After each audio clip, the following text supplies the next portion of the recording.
Okay, so let's dive in. First off here, I'm going to enter in my email address. This is going to send me a one-time email login link, and then I'm going to go ahead and pop over to my email and click that link, and once I do so, I will be up into the app.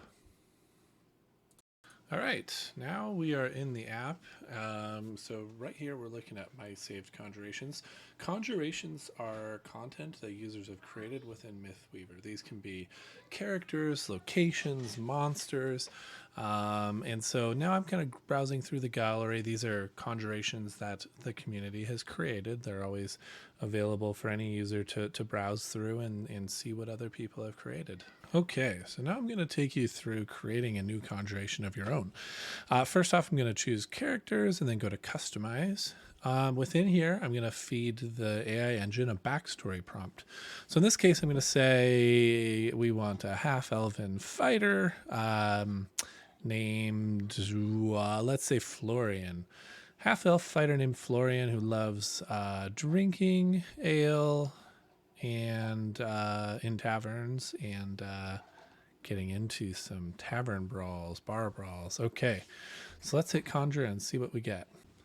Okay, so I skipped ahead here about 30 seconds, but after the AI engine did its computations and whatnot, now all of a sudden you can see here Florian.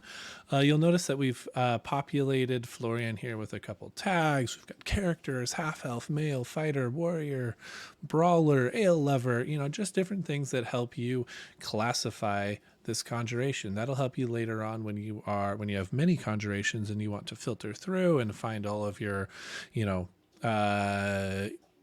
characters from a certain location, or your male characters or characters of a certain race. You can obviously mix and match and create complex filters to get what you're looking for and make sure that your conjurations are always organized and easily accessible.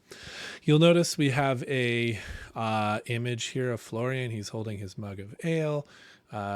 We also generate a bunch of things about this character, right? You can see we've got fears, we've got looks, quirks, hobbies, background, personality, lots of things here to help us in our role playing to understand who this character is. And as a DM then now, something that's easy to play off of, right? You can now incorporate some of these fears potentially into Florian if you come across him in a certain tavern or whatnot. The hobbies, maybe he's off in the corner creating his own rudimentary beverages, it says, or playing the lute. And obviously, since he's a bar brawler, maybe your characters get into a brawl with this character.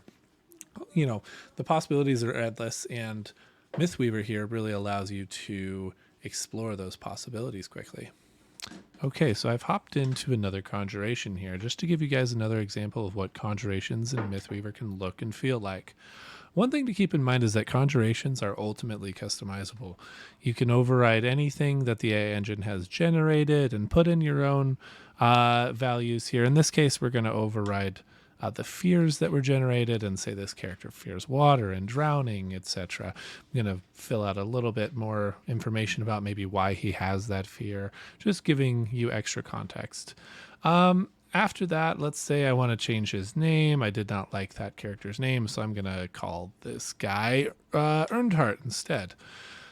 After that, you can also customize the image that was generated. I'm going to override this and say, let's say instead we're looking for a heavily armored paladin with a cool aura around him or something similar to that. I'm going to enter that prompt in here, and then I'm going to hit conjure. You can also enter in negative prompts or modify the preset image style, but we'll dive into that later. Okay, after a few seconds here, our new images will load. By default, you're generating 3 additional options to look at. You can expand each of these images to really get a fine close-up look and see if you like the image that has been generated. You can always go back and retry and generate something else. In this case, I'm going to say I liked that second image there. I click continue and then save changes. And now Earnhardt has a beautiful picture here. We've updated his fears and he's now ready to use in a campaign.